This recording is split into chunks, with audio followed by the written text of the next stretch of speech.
Vaccine बनाने वाली company AstraZeneca ने ब्रिटेन की अदालत में पहली बार माना है कि कोविड-19 की उसकी वैक्सीन से टीटीएस जैसे दुर्लभ साइड इफेक्ट हो सकते हैं। टीटीएस शरीर में खून के थक्के जमने की वजह बनती है। इससे पीड़ित व्यक्ति को स्ट्रोक, हृदय गति थमने जैसी गंभीर समस्याएं हो सकती हैं। ब्रिटेन के हाई कोर्ट में पेश दस्तावेजों में एस्ट्राजेनेका ने साइड इफेक्ट्स की बात कबूल की है।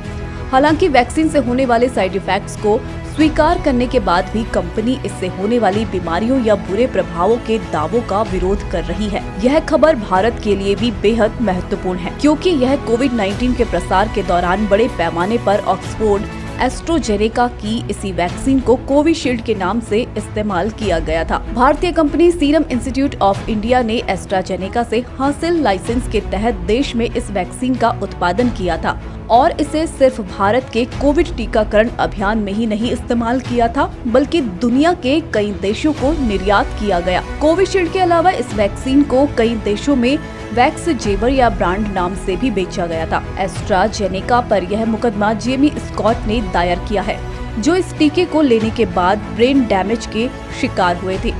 कई परिवारों ने भी कोर्ट में इस टीके के दुष्प्रभावों की शिकायत की थी। कोर्ट पहुंचे शिकायतकर्ताओं ने शरीर को पहुंचे नुकसान के लिए कंपनी से क्षतिपूर्ति की मांग की है। खास बात यह है कि ब्रिटेन ने इस वैक्सीन पर अब सुरक्षा कारणों से रोक लगा दी है। कंपनी के इस स्वीकारोक्ति के बाद अब मुआवजा मांगने वालों की संख्या भी बढ़ सकती है।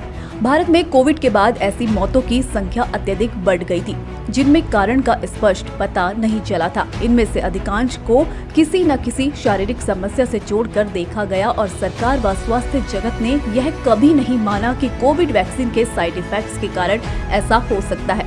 अब कंपनी की इस स्वीकारोक्ति के बाद भारत में भी मुकदमों का दौर शुरू होने की संभावना है। हालांकि WHO ने एडेनोवायरस वेक्टर टीकों को लेकर कहा है कि इनसे शायद ही कभी ऐसी स्थितियां विकसित होती है। सीरम इंस्टीट्यूट ऑफ इंडिया ने कोविशील्ड नामक कोविड-19 रोधी टीके का उत्पादन किया, लेकिन mRNA प्लेटफॉर्म का उपयोग नहीं किया। इसे वायरल वेक्टर प्लेटफॉर्म का इस्तेमाल कर तैयार किया गया है। वैक्सीन में एक चिंपैंजी एडेनोवायरस को संशोधित किया गया है, ताकि यह मनुष्यों की कोशिकाओं में कोविड-19 स्पाइक प्रोटीन ले जाने में सक्षम हो सके।